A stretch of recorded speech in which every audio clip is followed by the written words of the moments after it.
안녕하세요. 오늘은 오랜 세월을 함께 살아온 부부라면 한 번쯤 겪게 되는 주제, 바로 부부 사이, 다시 대화가 통하는 방법에 대해 이야기해 보겠습니다. 50대가 되면 부부 사이의 대화가 예전 같지 않다고 느끼는 경우가 많습니다. 서로를 너무 잘 알아서 더는 말하지 않아도 된다고 생각하기도 하고, 반대로 말이 통하지 않아 대화를 포기하는 경우도 있죠. 하지만 대화는 부부관계의 숨결과도 같습니다. 말이 끊기면 마음이 멀어지고, 마음이 멀어지면 관계가 식습니다. 오늘은 멀어진 대화의 끈을 다시 잇는 실질적이고 따뜻한 방법을 함께 나눠보겠습니다. 첫 번째, 대화가 단절된 이유를 이해하기. 먼저 왜 부부 사이에서 대화가 끊어지는지 원인을 살펴볼 필요가 있습니다. 결혼 초에는 모든 것을 함께 이야기했습니다. 작은 일상부터 미래의 꿈까지 서로의 이야기에 귀를 기울였죠. 하지만 시간이 지나면서 생활은 반복되고 서로의 역할이 고정되며 대화보다 지시나 의논이 늘어나게 됩니다. 게다가 50대 이후에는 자녀의 독립, 은퇴, 건강 변화 등 삶의 리듬이 크게 바뀌면서 감정의 여유가 줄어듭니다. 그 결과 이제 더 이상 말해봤자 변하지 않아. 알아서 하겠지. 이런 생각이 쌓이며 마음의 문이 닫히는 겁니다. 하지만 대화는 감정의 통로입니다. 이 통로가 막히면 결국 관계도 메말라 버립니다. 이제부터 그 문을 다시 여는 방법을 하나씩 이야기해 보겠습니다.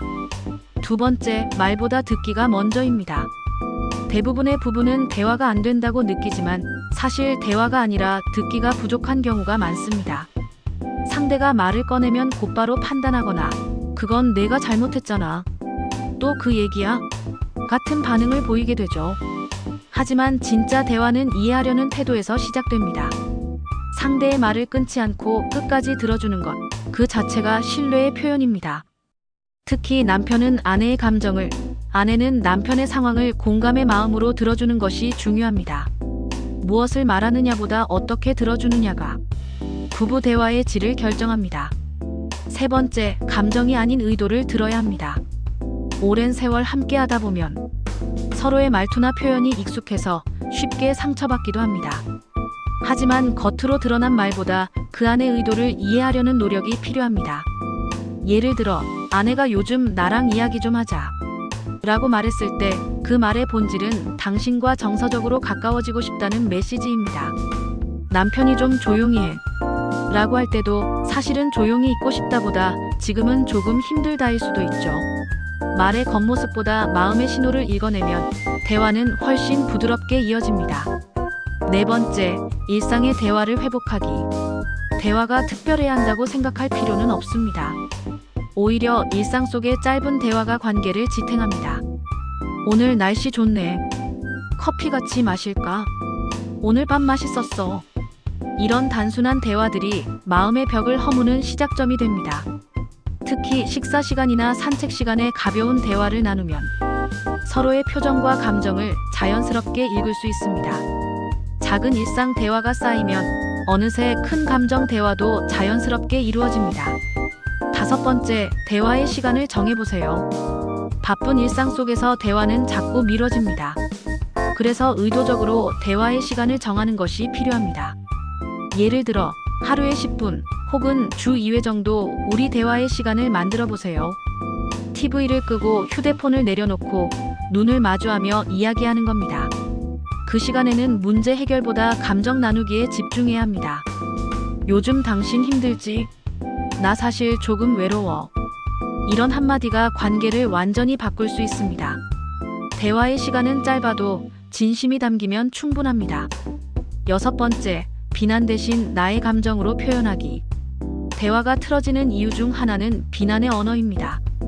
당신은 항상 왜 맨날 그래? 같은 말은 상대방을 방어적으로 만들 뿐입니다. 대신 나는 요즘 이런 기분이야. 처럼 나를 주어로 한 감정 표현을 사용해 보세요. 예를 들어, 당신이 말 안 해줘서 속상해. 대신 나는 당신과 더 자주 이야기하고 싶어. 이렇게 바꾸면 상대방은 방어가 아닌 공감을 느끼게 됩니다. 부부의 대화는 이기기 위한 말싸움이 아니라 이해하기 위한 소통이어야 합니다. 일곱 번째, 함께 웃는 시간을 만들어라. 대화는 결국 감정의 교환입니다. 하지만 무거운 이야기만 계속되면 피로해집니다. 그래서 부부에게는 웃음이 섞인 대화가 꼭 필요합니다. 함께 예능을 보며 웃거나 산책 중에 옛 추억을 이야기하며 미소 짓는 순간 서로의 긴장이 풀리고 자연스러운 대화가 이어집니다. 행복한 부부는 대화가 많은 부부가 아니라 함께 웃을 줄 아는 부부입니다. 정리해보면 부부 사이 다시 대화가 통하기 위해 필요한 건 특별한 기술이 아닙니다. 첫째, 말하기보다 듣기. 둘째, 말의 의도를 읽기. 셋째, 일상의 짧은 대화를 늘리기. 넷째, 비난보다 감정 중심의 표현. 다섯째, 함께 웃는 시간. 이 5가지를 꾸준히 실천하면 서로 닫혀있던 마음이 서서히 열립니다. 50대 이후의 부부관계는 열정보다 이해와 공감의 깊이로 완성됩니다. 이제 대화는 사랑의 증거이자 관계를 이어주는 다리입니다. 그 다리를 다시 놓아보세요. 말이 통하면 마음이 다시 통합니다. 영상이 도움이 되셨다면 구독과 좋아요 부탁드립니다.